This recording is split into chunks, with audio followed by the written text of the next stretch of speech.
kenapa milih pindah di sini, Pak? Satu, dekat dari rumah. Yang kedua, pasarnya lumayan bagus. Soalnya tengah-tengah kan. Feeling saya prospek kedepannya lumayan ramai nanti. Lumayan. Biasanya kalau di Jakabaring dulu itu berapa pendapatan kita, Pak? Ya nggak tentu.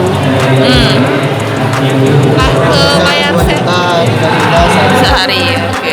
bayar sewanya berapa? Bayar apa? kalau kita di sini uang jaminan aja. Ah. 1,5 juta. Bulannya 400. Ah. Satu harinya 9.000 uang kebersihan, uang air.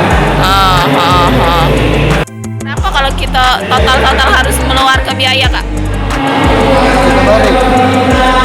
Kita bayar per tahun dia. Per tahun berapa itu, Pak? Kemarin itu satu lapak aja sekitar 6 juta. Berapa?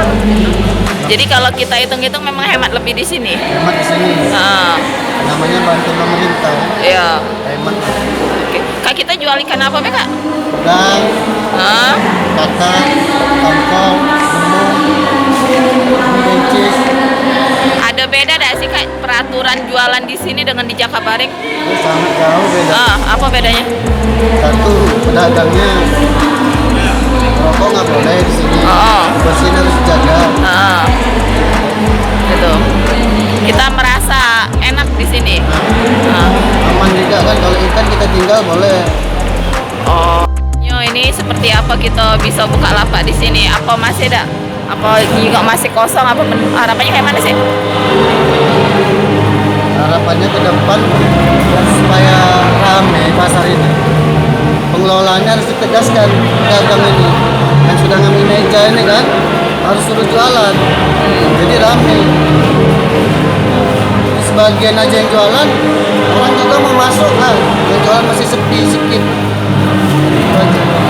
Jadi yang mana yang udah ada terdaftar nama harus dikonfirmasi lagi suruh jualan. Gitu.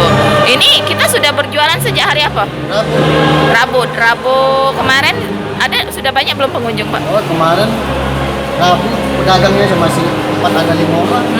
Jadi pengunjung juga masih sepi. Ada pemasukan? Ramenya.